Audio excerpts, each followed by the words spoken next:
Hello everyone, welcome to ज्ञान सूत्रा 66। हम follow कर रहे हैं पीवाईक्यूज। हमने 2024 के पीवाईक्यूज सॉल्व कर दिए फर्स्ट वीडियो में। सेकंड हम 2023 के सॉल्व करने जा रहे हैं, but this time we have divided into two parts. 2020 questions मैंने डिवाइड कर दिए हैं ताकि आपको समझने में आसानी हो जाए। So without wasting any further time, let's start. So here in this question तीन टाइप्स के रॉक दिए गए हैं and we have to match with the correct option. सो एक बार देख लेते हैं तीनों रॉक्स के फीचर्स फर्स्ट ऑफ ऑल कैसे बनते हैं। सो इग्नियस रॉक कैसे बनता है? जब लावा वोल्केनिक इरप्शन के बाद जब लावा ठंडा हो जाता है उससे बनता है इग्नियस रॉक। सेडिमेंट्री रॉक कैसे बनता है? After the erosion, okay, either through the wind और द वाटर के थ्रू जब इरोजन होता है तो जो सेडिमेंट डिपॉजिट होते हैं लेयर बाय लेयर, उससे बनता है sedimentary rock. Now metamorphic rock कैसे बनता है? आइदर इग्नियस और द सेडिमेंट्री, या तो इग्नियस या फिर सेडिमेंट्री रॉक जब हीट और प्रेशर के थ्रू गुजरते हैं तब उससे बनता है metamorphic rock. So according to this, let's see what are the our options. Igneous rock का ऑप्शन होगा molten magma, okay, that is a का होगा सेकंड। देन सेडिमेंट्री रॉक, इसका होगा deposition by wind and water, because sedimentary rock कैसे बनता है? जब विंड या फिर वाटर से सॉइल के जो डिपोजिशन होता रहता है लेयर बाय लेयर, तो उससे ये बनता है। सो बी का ऑप्शन होगा थर्ड। मेटामॉर्फिक रॉक बनता है, it is form when the any rock, either igneous or the sedimentary rock, went through a change, okay, due to the heat and pressure, heat या फिर बहुत ज्यादा प्रेशर की वजह से igneous और sedimentary rock कन्वर्ट हो जाते हैं मेटामॉर्फिक रॉक में। So our first option is the correct one. Now let's move towards the second question. Watan Jagir were given by Akbar to which of the following chief? Okay, so Watan Jagir means a part of land. Okay, so Akbar के time पे part of land as a grant किसको मिलता था? क्या मराठों को मिलता था? नहीं, मराठों को नहीं मिलता था, क्योंकि उस टाइम बहुत ज्यादा राइवलरी चल रही थी। मराठास दे वर इमर्जिंग, वो इमर्ज हो रहे थे बहुत ज्यादा। ओके, इंडियन मुस्लिम्स को नहीं मिलता था, नहीं। लैंड ग्रांट्स ज्यादातर रूलर्स क्यों देते थे? किसी को अपनी तरफ करने के लिए। Indian Muslims already they were towards the Mughals. Okay, तो सिक्स, क्या सिक्स थे? नहीं, सिख भी नहीं थे। क्यों? बिकॉज उस टाइम सिख अंपायर ही नहीं बना था। So only option here we have Sisodia Rajputs. Okay, let's see first of all. Now वतन जागीर क्या एक हेरिटेज लैंड ग्रांट्स है जो दिया जाता था मुगल के टाइम पे। It is started by Akbar, पर उसकी लेटर रूलर्स ने भी फॉलो किया। किसको देते थे? मोस्टली राजपूत को देते थे। व्हाई? बिकॉज जो एक ट्रस्ट बना हुआ था राजपूत और मुगल्स के बीच में बना रहे, एंड सो दैट राजपूत हमेशा मुगल्स को सपोर्ट भी करते रहे। And one thing here we have to note that not all Rajput clans accepted the sovereignty of the Mughals. इसका मतलब ये नहीं था कि हर राजपूत मुगल्स की सोवर्जिनिटी, मुगल की अधीनता को स्वीकार कर लिया था। There are many Mughal rulers such and Maharana Pratap जिन्होंने मुगल्स की अधीनता को स्वीकार नहीं किया था। Now, the Indian National Congress in the early years raised a number of economic issue against the British. Okay, तो यहाँ बात हो रही है इंडियन नेशनल कांग्रेस की। और अर्ली फेज में the Indian national Congress was run by the elite Indians. पढ़े लिखे इंडियंस का ग्रुप था, बहुत कम लोग थे, मास मूवमेंट नहीं था। सो ज्यादातर वो पिटीशन से डिमांड करते थे, या फिर लेटर्स लिखते थे ब्रिटिश को कि सर्टेन चेंजेस कर दो। सो ऑप्शंस देखते हैं। The Congress declare that the British rule had led to the poverty and famine. हाँ, उन्होंने ये डिमांड किया था, उन्होंने डिक्लेयर किया था कि ब्रिटिश रूल की वजह से पॉवर्टी और फेमाइन हो रहा है। Okay, second is it demanded reduction of revenue and cut in the military expenditure. So ये भी डिमांड इंडियन नेशनल कांग्रेस ने किया था कि जो टैक्स है उसे रिड्यूस कर जाए और जो मिलिट्री एक्सपेंडिचर है उसे भी रिड्यूस कर दिया जाए। Okay, Congress demanded more fund for irrigation. Congress demand, ये भी ऑप्शन सही है कि कांग्रेस डिमांड कर रही थी कि इरिगेशन फंड्स इंक्रीज किया जाए ताकि फार्मर्स को बेनिफिट हो। Okay, it raise the voice against the entertainment tax. No, this is wrong answer. So हमारा ऑप्शन कौन कौन सा सही है? First, second and third. So this second option is our correct option. First, second and third. Fourth is a wrong option.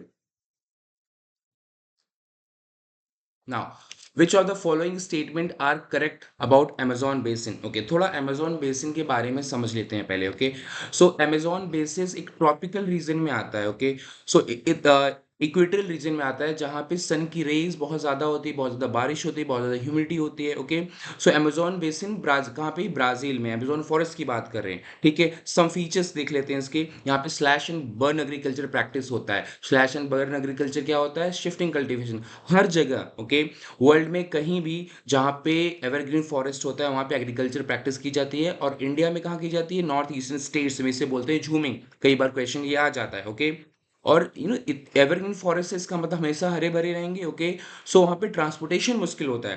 तो कुछ भी transportation के लिए आपको कहीं एक दूसरे दूसरी जगह जाना हो तो मोस्टली एयर कनेक्टिविटी का यूज किया जाता है। Okay, now let's move back to our options. Okay, here, the region is characterized by the hot and wet climate throughout the year. This is a correct option. People practice slash and burn agriculture, that is shifting cultivation. Okay.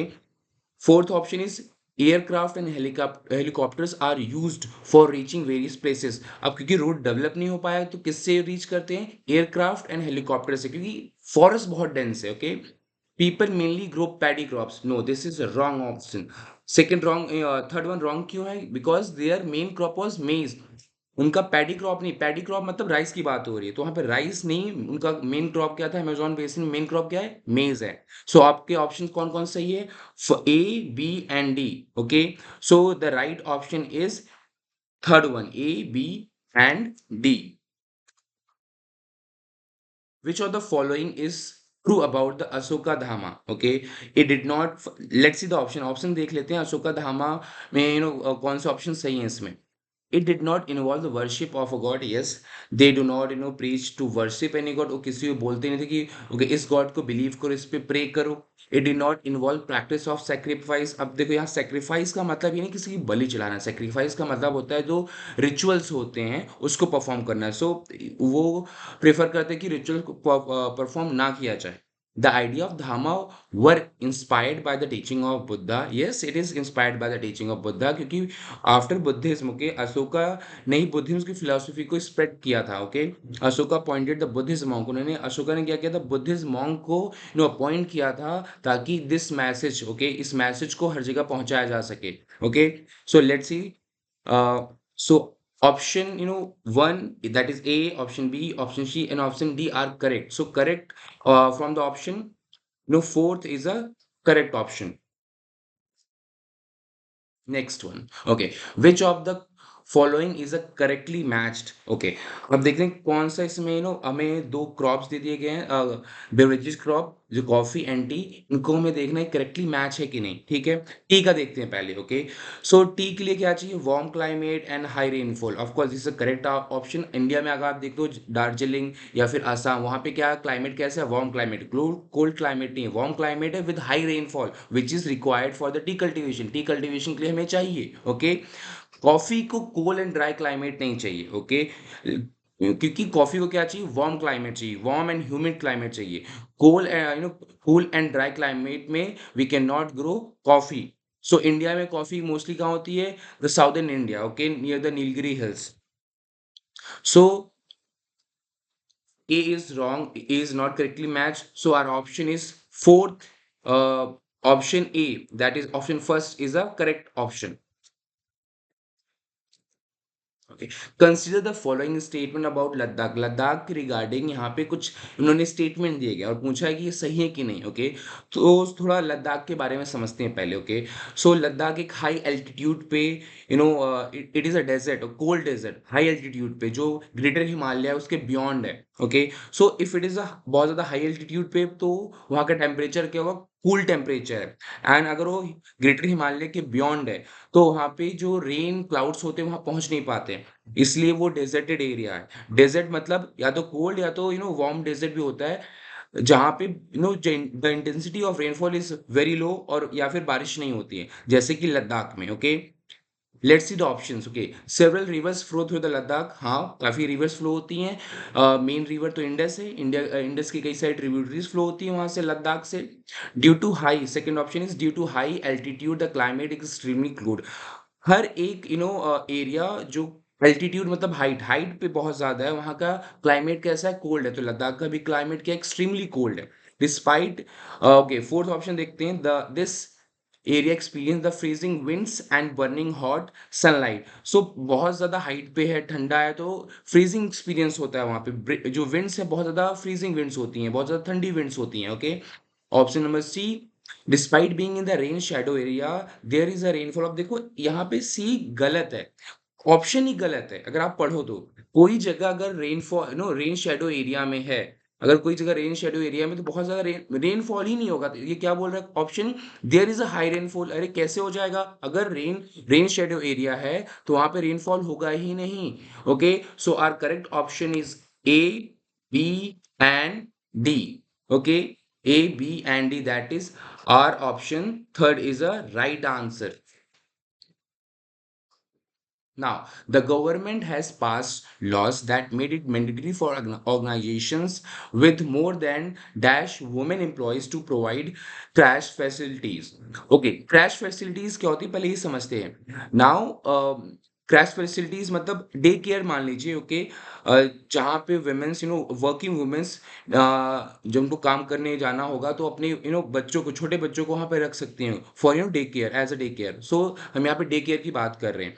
सो हर एक government have made the mandatory, अगर किसी जगह पे 25 women's काम करती हैं, more than 25 women's काम करती है किसी ऑर्गेनाइजेशन में, सो वहाँ पे नेसेसरी है उस ऑर्गेनाइजेशन को कि वो क्रैश फैसिलिटी बनाए, एक डे केयर सेंटर वहाँ पे वो बनाए। Okay, so our option is 25। Now, so according to the maternity benefit, okay, act of 2017, okay, so अलग अलग ऑर्गेनाइजेशन को जहाँ पे 25 वुमेन या उनसे ज़्यादा वुमेन्स वर्क करती हैं वहाँ पे क्रैश फैसिलिटीज होनी चाहिए ताकि वुमेन्स को वर्क करने में प्रॉब्लम ना हो। Choose the measure to control soil erosion and depletion from the following. अच्छा, यहाँ पे बोला कि कौन सा मेजर इसमें से सॉइल इरोजन को प्रिवेंट करता है। ओके, तो एक एक करके समझते हैं, पहले कि ऑप्शंस को समझते हैं। ओके, मुल्चिंग, मुल्चिंग मतलब क्या होता है, जब आप सॉइल के ऊपर कोई ऑर्गेनिक कंटेंट डाल देते हो, ड्राई लीव्स, ग्रास या फिर स्ट्रॉ डाल देते हो, उससे क्या होता है वो प्रोटेक्ट हो जाता है, वो एरिया वो डायरेक्टली वाटर या फिर एयर के कांटेक्ट में नहीं आता, तो इरोजन नहीं होता है। Okay, this is the method to control the soil erosion. Second देखते हैं टेरेस फार्मिंग। अब टेरेस फार्मिंग क्या होता है, माउंटेन एरिया पे प्लेन तो होता नहीं है, वहाँ पे स्लोप्स होते हैं। सो कई बार जब स्लोप्स कम होते हैं वहाँ पे वो स्टेप्स की तरह, जिससे हमारी सीढ़ियाँ होती हैं उसी तरह स्टेप्स की तरह स्टेप्स बना दी जाती हैं, और उन स्टेप्स पे फार्मिंग होती है, इसको बोलते हैं टेरेस फार्मिंग होती है। तो उससे क्या होता है कि अगर स्लोप होगा तो पानी की जो वाटर की वेलोसिटी होगी, रेन वाटर की वेलोसिटी जो स्पीड होगा बहुत तेज होगा, तो और अपर लेयर को फिर इरोड कर देगा, अपने साथ लेके चला जाएगा। लेकिन अगर वो स्टेप्स बना हुआ है तो उसकी जो वाटर की वेलोसिटी है, स्पीड है, वो धीरे हो जाएगी, तो उससे क्या होगा, सॉइल नो इरोजन कंट्रोल में रहेगा। Then intercropping. Okay, so intercropping क्या है, इंटरक्रॉपिंग मतलब जब एक से ज्यादा क्रॉप्स को एक साथ कल्टीवेट किया जाता है उसे बोलते हैं इंटरक्रॉपिंग। सो अगर आप कुछ कल्टीवेट कर रहे हो किसी लाइन पे तो अगेन वो सॉइल को बचाएगा इरोड होने से, पानी से और हवा से भी। ओके, सो ओवरग्रेजिंग, ओवरग्रेजिंग मतलब आप क्या कर रहे हो कि जो कैटल्स ज्यादा ग्रेज कर लेते हैं, ग्रेज मतलब उसको वहां से बहुत ज्यादा ग्रास को उन्होंने कंज्यूम कर लिया, कैटल्स ने, ओके, जानवरों ने कंज्यूम कर लिया, खा लिया उसको। तो एक लिमिट से अगर ज्यादा ग्रेजिंग हो गई तो जो ग्रास की कैपेसिटी होती है रीग्रो करने की वो चली जाती है, तो फिर वहाँ ग्रास ग्रो नहीं करता। अगर ग्रास नहीं है तो अब जो टॉप प्लेयर है सॉइल का वो एक्सपोज हो जाता है वाटर से, एंड वाटर के लिए एक्सपोज हो जाता है और पानी से। Okay, so water and sorry air से, सो वाटर एंड एयर क्या करते हैं फिर सॉइल इरोजन करते हैं। So this here over grazing is not our option, इससे हम कंट्रोल नहीं कर सकते सॉइल इरोजन से, इट इज अ कॉज, ये कॉज है जिसकी वजह से सॉइल इरोजन होता है। तो हमारे कौन कौन से ऑप्शन सही है, A, C and D. So first option is a correct option. Now, who coined the phrase unity in diversity. अब देखो हिस्ट्री में क्या होता है, फैक्ट्स होते हैं जो आपको पता होने चाहिए। जैसे इसमें किसने स्लोगन दिया था, किसने ये फ्रेज फर्स्ट टाइम कॉइन किया था, unity in diversity, it is being coined by the Jawaharlal Nehru, आज आवर फर्स्ट प्राइम मिनिस्टर। क्यों, why he had coined the unity in diversity, विविधता में एकता, इन्होंने ये टर्म क्यों कॉइन किया, क्योंकि अगर आप इंडिया के देखो तो देयर इज अ डाइवर्सिटी, हर एक चीज में डाइवर्सिटी है। हर एक स्टेट एक दूसरे से अलग है, कल्चर में अलग है, हमारे खाने के तरीके अलग है, फूड हैबिट्स अलग है, ट्रेडिशन अलग है, सब कुछ अलग है, फिर भी हम एक इंडिया है। ओके, सो दैट्स व्हाई हम बोलते हैं यूनिटी इन डाइवर्सिटी। तो सबसे पहले किसने इसे कॉइन किया था? इसे किया था Jawaharlal Nehru, our first prime minister. So the fourth option is right one. Okay, दो स्टेटमेंट दिया गया है regarding the leather workers in the 19th century. अब देखो 19th सेंचुरी में क्या हुआ था, 19th सेंचुरी में चल रहा था world war 1। Okay, so options देख लेते हैं। During the first world war there was a huge demand for shoes for the armies. ये सही है गलत? सही है। क्यों सही है? क्योंकि उस टाइम पे सिंथेटिक लेदर्स नहीं आए थे, ठीक है, तो सबसे ज्यादा डिमांड्स किसी शूज की। शूज किससे बनते थे? लॉन्ग लास्टिंग शूज किससे बनते हैं? लेदर से बनते थे। First one is a right one. Second क्या है? The poor people from the ordinary caste saw this as an opportunity and were ready to supply shoes for the army. जो ordinary caste है, यहाँ पे ये लोअर कास्ट बोलना चाहते हैं। ओके, सो इंडिया में अगर आप देखो कास्ट सिस्टम फॉलो करते हो तो upper caste mostly you know इस तरह के काम, लेदर का काम नहीं करेगा। ओके, सो जो लोअर कास्ट, उसने ऑर्डिनरी और लोअर कास्ट ने क्या देखा कि अपॉर्चुनिटी इनके पास अपना इकोनॉमिक कंडीशन इंप्रूव करने का। सो ये भी is the correct option. So both A and B are the correct option. The fourth one is our option. Now the category is to while princely states was applicable. Okay, जो इसका कहने का मतलब जो पहले प्रिंसली स्टेट्स थे जो बाद में इंडिया में मिल गए थे, इनमें से कौन सा ऑप्शन सही है उसके regarding. Okay, so after independence, okay, अगर आप इंडिपेंडेंस से पहले एक बार देख ले तो 500 से ज्यादा प्रिंसली स्टेट्स थे। Okay, so due to the Sardar Vallabh Bhai Patel's, okay, his efforts, more than 500 princely states merged with India, India में मर्ज हो गए थे। कौन कौन से स्टेट नहीं हुए थे ये भी आपको पता होना चाहिए। ओके, हैदराबाद, जूनागढ़ एंड कश्मीर नहीं हुआ था। Okay, in the beginning. So the first fourth option, let's see, at the time of independence around 947 948 only, no. To known as no march category exist in India, no. No such category exist India because such category existed, princely state तो थे ना, तो हम कैसे कह सकते हैं कि कोई ऐसे कैटेगरी एग्जिस्ट नहीं करती थी।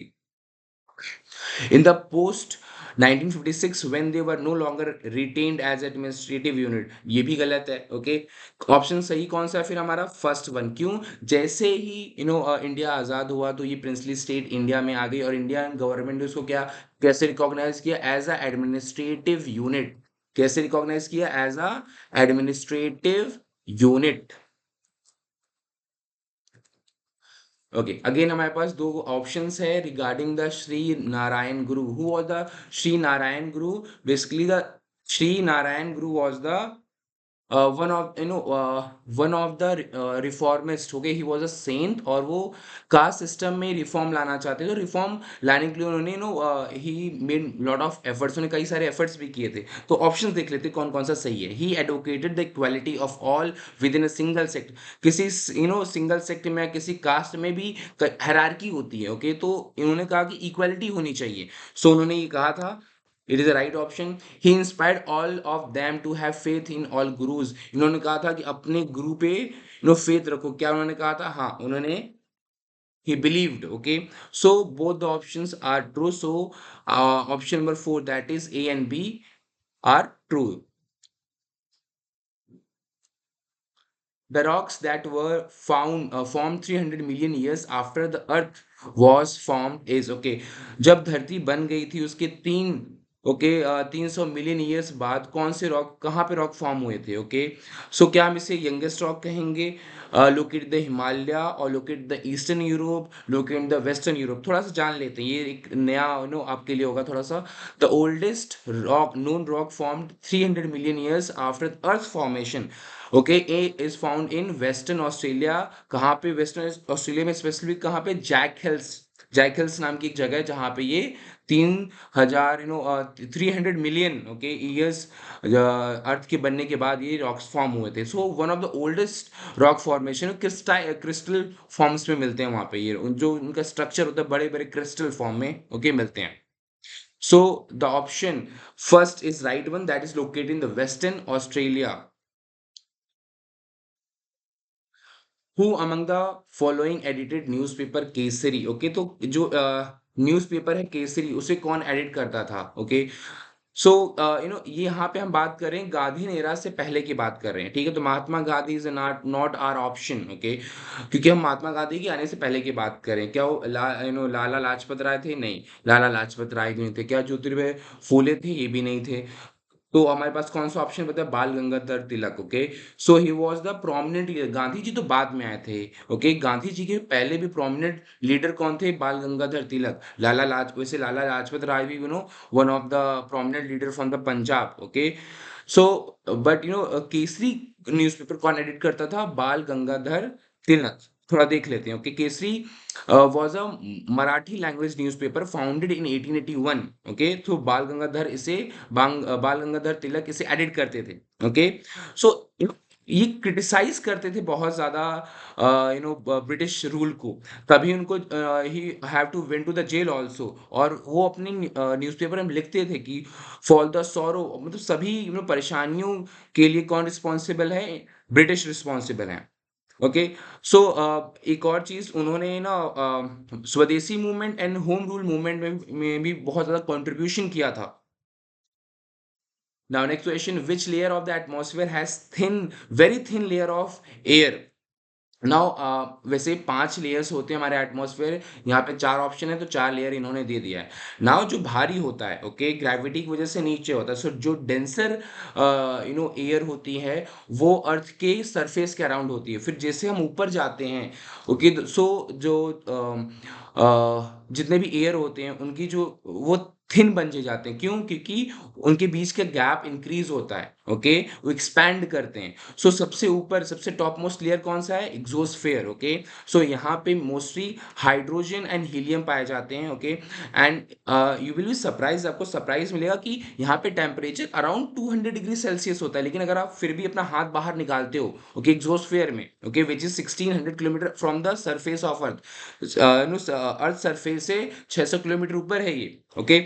सो अगर आप अपना हाथ बाहर निकालते हो, बाहर का टेम्परेचर है 2000 डिग्री, ओके, तो फिर भी आपका हाथ नहीं चलेगा। क्यों? जो एयर पार्टिकल्स है वो बहुत दूर है, okay?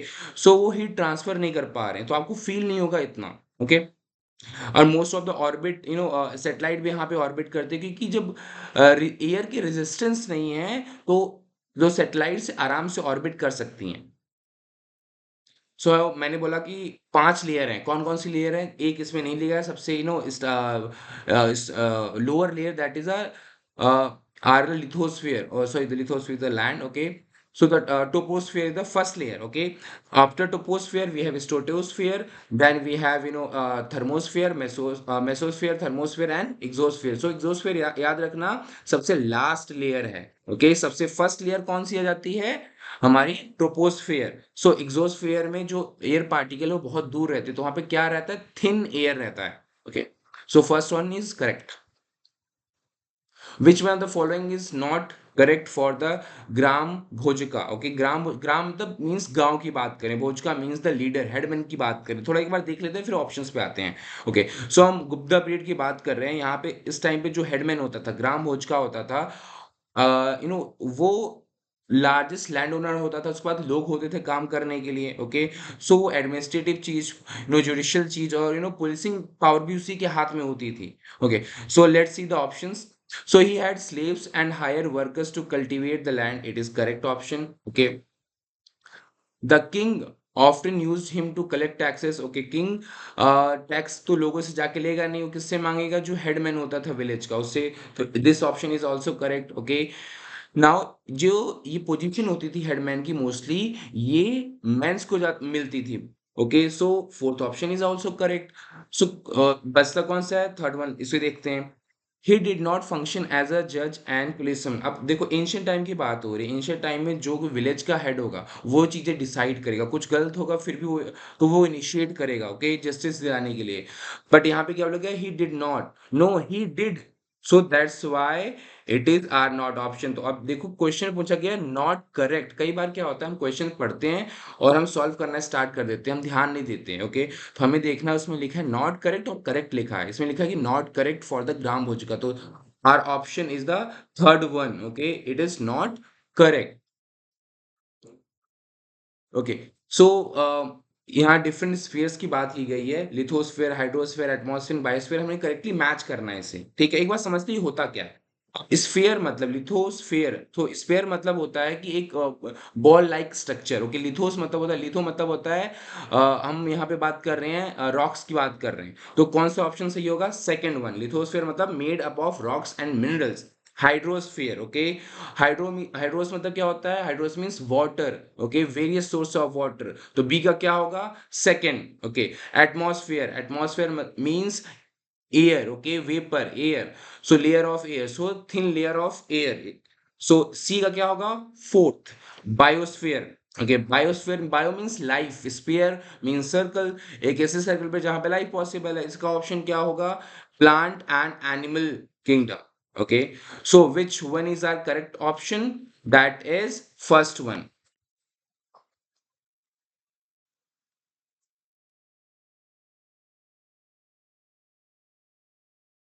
The Mughal revenue system, okay? मैंने कल भी बताया था, मैं दोबारा बता रहा हूँ, मैंने स्ट्रेटेजी वीडियो में भी बताया था कि मुगल्स में क्वेश्चन आपको कोई ना कोई मिल जाएगा, क्योंकि क्योंकि it was the time when they started reforming. Mughal के टाइम में रिफॉर्म्स हुए थे कुछ, ओके? मिलिट्री में रिफॉर्म हुआ था, एडमिनिस्ट्रेटिव में रिफॉर्म हुआ था, रेवेन्यू दैट इज टैक्स में रिफॉर्म हुआ था। तो ये बहुत इंपॉर्टेंट टॉपिक है मिडिवल इंडिया से, ओके? कोई ना क्वेश्चन हर बार पूछते हैं, कई बार पूछ लेते हैं कि who was the revenue minister, so इससे पूछा गया कि टैक्स का नाम क्या था, ओके? रेवेन्यू पूछा गया ना, revenue that is tax, tax की बात हो रही है, तो टैक्स का नाम क्या था? ओके, सो हमारे पास ऑप्शन देख लेते हैं, एक बार समझ लेते हैं होता क्या है। जागीर से स्टार्ट करते हैं। जागीर क्या है? फिडुअल असाइनमेंट, ओके? इट मींस एक लैंड दिया जाता था, जो नोबल्स होते थे उनको दिया जाता था। एक था लैंड ग्रैंड, एक था मतलब लैंड को ग्रैंड किया जाता था। ये दिल्ली सल्तनत के टाइम से इम्प्लीमेंट हो गया था। जात क्या है? जात इज अ रैंक, मनसबदारी। मनसबदारी सिस्टम क्या थी? अकबर की मिलिट्री पॉलिसी, ओके? उसमें जो रैंकिंग सिस्टम था, उसमें lowest one of the ranking system was a zat, okay? जो रैंक मिलता था नोबल्स को, okay? And according to their zat, these nobles can maintain the certain number of soldiers, okay? अब देखो लास्ट ऑप्शन क्या बनता है? जब्त, कई बार जब्ती भी लिख के आता है, सो zabt and zabti both are the revenue, okay? और tax during the Akbar's reign, okay? It was introduced by the Todermal, his finance minister. Okay, so the first option is our is correct. It is our option. Now ये last question है आज का, इसे देख लेते हैं, okay? सो एक statement है regarding the technological development of temple construction in twelfth century के टाइम पे टेम्पल कंस्ट्रक्शन से रिलेटेड हमें कुछ दो स्टेटमेंट दे के पूछा गया है कि सही है कि नहीं गए, ओके? देखते हैं, फर्स्ट स्टेटमेंट देखते हैं। The weight of super structure was carried by the shikhara. अगर आप कोई भी एंशियंट टेम्पल देखो, बहुत मैसिव है, बहुत ज्यादा मैसिव है, ओके? सो उनका वेट किस पे टिका रहता है? इसमें बोला गया शिखर। शिखर्स क्या होते हैं? पिलर्स होते हैं, okay? So it's the correct option, okay? Then sandstone mixed with the stone chips was increasingly used in the construction। उस टाइम पे सीमेंट नहीं होता था, तो यही सैंडस्टोन का मिक्सर, लाइमस्टोन का मिक्सर ये यूज करते थे बड़े बड़े ब्लॉक्स को एक साथ जोड़ने में। आज तो घर बनाने के लिए सीमेंट यूज करते हैं, उस टाइम सीमेंट नहीं था।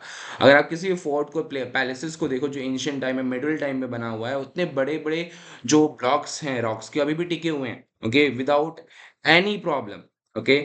सो both are correct, so option number second one is the correct option.